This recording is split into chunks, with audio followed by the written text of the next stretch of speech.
Сәлем достар. Жезөкшеліктен хиджабқа Мөлдір Әуелбекова тұмшаланды деп айтылған ақпараттарға жауап берді.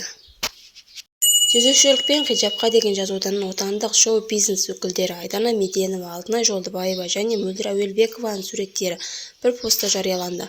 Бұл жөнінде Стан.kz ақпарат агенттігі хабарлайды. Соңғы кездер танымал адамдардың хиджаб киюі даулы мәселеге айналды.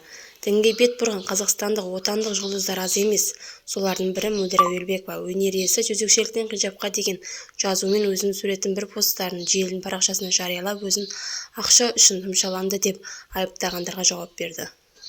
Алланың атымен бастаймын, ескертемін, бұл жалған дүниеде менің арымды таптағандарың үшін, маған осындай ауыр жалат жапқандарың үшін, сендерді сотқа беріп, уақытын менің жүйкемді бос кетірмеймін.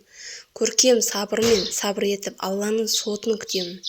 Бірақ естеріңізде болсын, ақыретте сендердің осыған қатысты әрқайсыңыздың өз ақымды алатынында күмәндарыңыз болмасын. Алла әділ, оның өз есебі бар. Адам асыққанмен Алла асықпайды деп жазды Мөлдір Әуелбекова. Отандық эстрада жұлдызының бұл жазбаны өнердегі әріптестері мен оқырмандары қолдап, айыптаушылардың жазалауға кеңес берді. Бәрін орнымен жазыпсыз, бұларды сотқа беріп, орнына қоймаса білгенін істейді.